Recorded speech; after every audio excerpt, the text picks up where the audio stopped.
Hi there, Coach Sage of SageRunning.com here with another training talk. Today we're going to talk about running form, specifically the back kick, hip extension, hip flexion, mainly your back kick with your stride when you push off the ground, the angle that your upper leg makes with your hip and how to improve that, as well as kind of lifting your heels up, getting in a good solid stride length, making sure you're following through with power and efficiency to hopefully increase the speed of your running, but also reduce the risk of injury and become more efficient.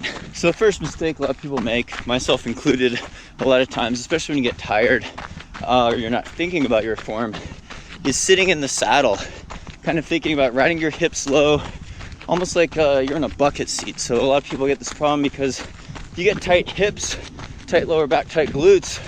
So you're sitting in your car commuting to work for minutes on end every day maybe, or you spend a lot of time slouching in an office chair, regular chair, kind of shortens your hip flexors.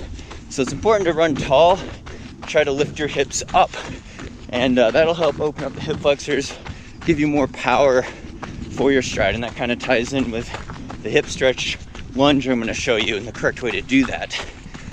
Alright, so the angle we're looking at here on the left side of the screen, you'll see poor running form, sitting in the saddle, too much emphasis on a front kick with the legs, one emphasis more on the back kick. The right side of the screen, you'll see better running form with a better back kick, and that angle, lifting the heels up towards the butt more, getting a more powerful stride in. It's going to increase your stride length, but you have to be careful and make small adjustments so you don't hurt yourself. So again, left side of the screen, wrong way of doing things. Right side of the screen, more correct running form with the back kick. And you can see the emphasis with the better running form is that angle, getting that hip flexion, and show you a lunge drill, lunge stretch to do that, help extend your stride. It's a problem I've had just over the years. You get tight hip flexors from running a lot, sitting in chairs, poor form, just putting in a lot of miles, as well as transitioning from uphill running and slower trail running to faster road and track running. You got to be more efficient. So you can see there's the legs coming back farther, spend more time in the air. You also want to kick your heel up kind of towards your butt so you get more lift kind of with the back kick. It's like following through on a baseball swing or something. You don't want to just sell yourself short. So that follow through motion really helps with the glide aspect of your stride, and show this hip lunge drill to give you that kind of mobility to reinforce that action. So some butt kick drills you could do to help kind of reprogram your body at the neuromuscular level so you can have a more efficient stride.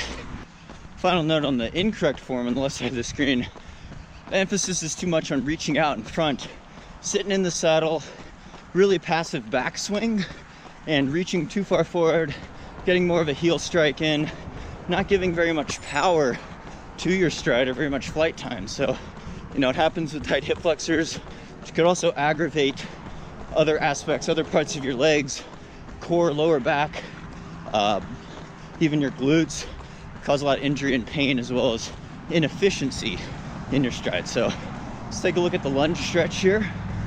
The lunge, want to make sure you're getting in that same action, extending the back leg so it's actually going backwards. It's not just perpendicular to the ground there. Front kick, front leg is out at about a 90-degree angle, forming 90-degree angles perpendicular to the surface, so it's parallel with your upper thigh. With that back kick, you really feel a stretch in there. If you keep your torso upright and perpendicular to the ground, also get a nice good stretch there. Really feel it if you lift your arms up as well, but work into it slowly, make slow adjustments. It's not going to happen overnight. Definitely going to take some weeks of thoughtful thinking when you go run and do strides and faster paced workouts, but really hope these tips help your running form. Thanks so much for all your support on here. Thanks to the Patreon supporters for really making this possible, as well as subscribing, thumbs up if you like this type of video. Again, Coach Sandy and I have training plans, 5K, 10K, half marathon, marathon, 50K, up to 100 miles at our website, sagerunning.com. Just revamped the new design of the plans. You can check them out. Link to the website up there. Be sure to subscribe. Thanks so much, guys, and see you next time.